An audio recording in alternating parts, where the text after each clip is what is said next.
Here is what wildlife videos usually get wrong about saving orphaned animals. You are walking through a quiet forest and you spot a baby bird sitting alone on the dirt. You scoop it up, put it gently in a cardboard box, and drive it to a local rescue center. The workers take the box. They feed the bird. It gets big, and eventually, someone opens a cage in a beautiful green field, and the bird flies away to live a happy wild life. We have all seen this exact sequence on social media. It makes us feel good. The story feels complete. But the truth is much heavier. Getting an animal back into the trees is only the absolute beginning of a very complicated scientific problem. Today, we are looking at the story of 6 tiny owls. We will look at how they ended up in a custom enclosure in a town called Shifnal, and we will look at what decades of research tell us about what happens after the cage doors open.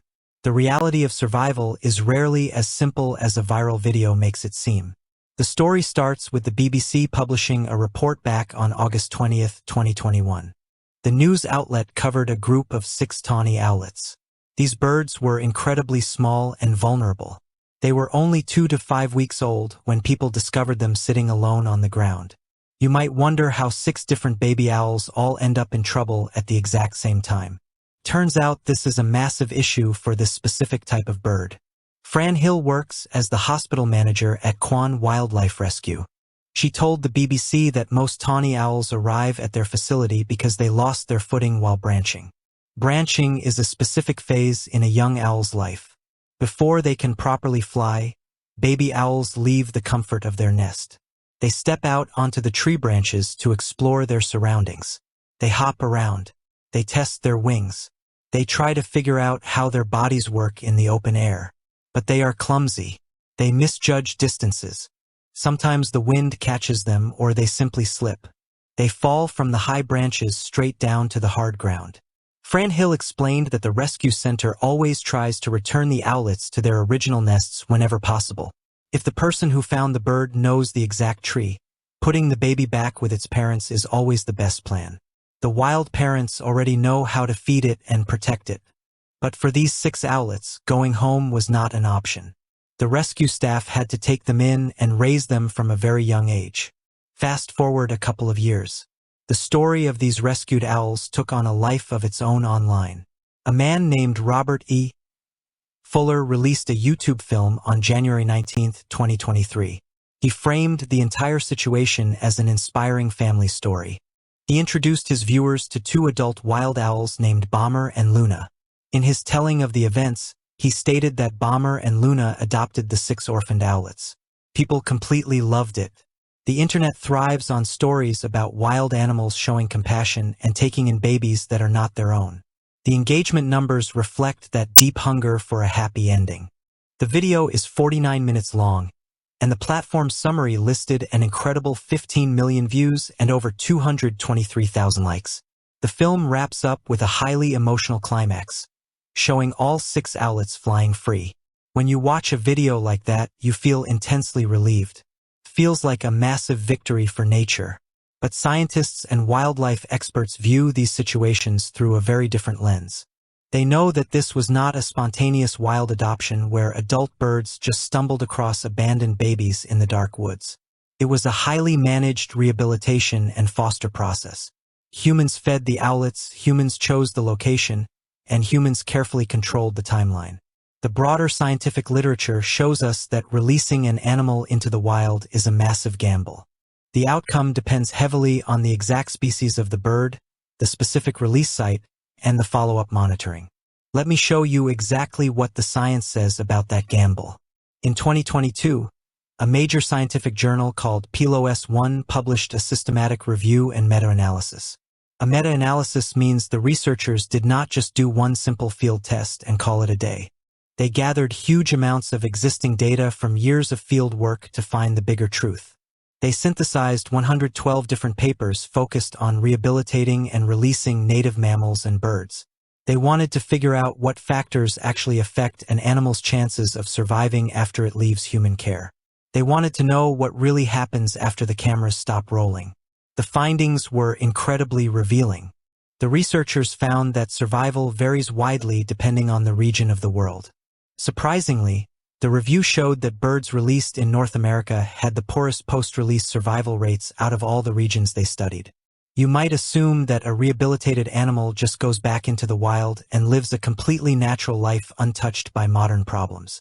But the modern wild is full of unnatural traps. The same 2022 review discovered that human-related causes were the biggest danger to these newly released animals. Specifically, vehicle collisions and attacks by domestic or feral animals accounted for 45% of the morbidity and post-release mortality instances they analyzed. That is nearly half of the injured or dead animals falling victim to our cars and our pets. An owl might learn to fly perfectly in a safe rescue center, but it does not know to look both ways before crossing a busy highway at night. It does not know that a stray cat is waiting in the brush. So how do tawny owls deal with this intense transition? Do they beat the odds when they leave a rescue center? We have hard numbers on that too. Back in 2010, researchers conducted a massive radio tracking study on 57 rehabilitated juvenile tawny owls. They attached tiny tracking devices to the birds so they could follow them after they left the hands of the rescue workers. The study used a method called a hard release. This means the researchers let the birds go without providing them with any support food. They just opened the doors and let the owls fend for themselves in the wild. The tracking devices showed exactly how unforgiving the wild can be. The scientists reported a 28% mortality rate after that hard release. Nearly a third of the young owls died. This proves a harsh reality. Release success is entirely species-specific, and it is never guaranteed. Just because a bird can fly out of a cardboard box does not mean it automatically knows how to hunt a mouse in the dark. It does not mean it knows how to avoid larger, more experienced predators in a completely foreign forest. We see this species difference clearly when we look at older studies. In the year 2000, scientists tracked a small group of birds to see how different types handled the exact same release process. They followed 8 long-eared owls and 8 tawny owls after releasing them into the wild. All of these birds had been hand-reared as orphans. The researchers found a massive difference between the two groups. The tawny owls did much better overall out in the trees. The long-eared owls struggled terribly. Their group included several quick deaths from starvation. The long-eared owls simply could not figure out how to catch their own food without parents there to teach them the hunting mechanics. They had the exact same human care, the exact same release process, but a completely different outcome. This does not mean rehabilitation is pointless. It just means we have to deeply understand how to do it right. When scientists use careful fostering techniques, the results can be perfect. A 2006 study looked at burrowing owls to see if wild parents would accept total strangers. Researchers took 54 captive-hatched burrowing owl owlets and fostered them directly into wild nests. They introduced the tiny chicks at 3 different ages. The wild parents accepted the new babies without any issue. The researchers watched the nests closely for weeks. They found that the chicks grew normally, survived at normal rates, and behaved exactly like their true wild siblings. That is the absolute gold standard for wildlife rescue. We continue to see isolated successes in the modern day. A 2023 case report in the Australian Veterinary Journal detailed another complex rescue. This time it was a much larger, powerful owl chick. The young bird was suspected of having rodenticide poisoning. This happens when an owl eats a rat that has consumed rat poison. It is a terrible chain reaction that kills predators from the inside out. The rescue team held the sick chick in care for 33 long days to treat the poison. After a month of intensive care, they managed to reunite the owl with its original parents. They did not just throw it out a window and hope for the best. They tracked down the parents and made sure the connection was made.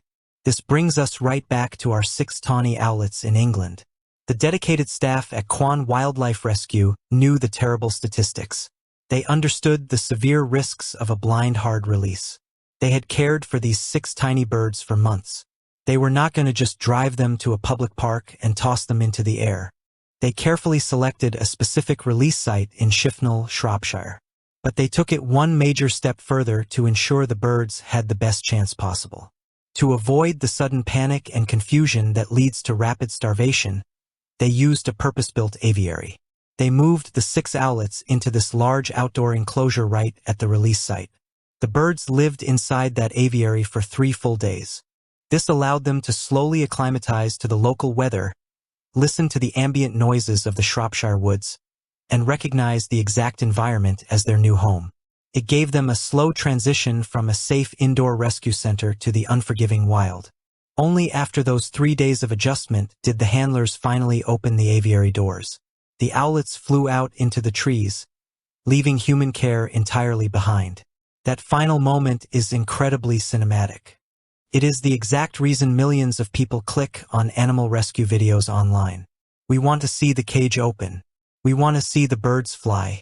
But the science demands that we look much closer at what happens next. The literature proves that wildlife rehabilitation can be highly effective, but only when we deeply respect the entire process. It takes a serious understanding of the specific species you are dealing with. It takes a carefully chosen release site far away from busy roads. And it requires follow-up monitoring to know if our human efforts are actually saving lives or just delaying the inevitable. Rescue workers spend endless nights feeding these animals, hoping they can beat the odds out in the dark. If you want to understand the real science behind the animal stories you see online, hit the subscribe button.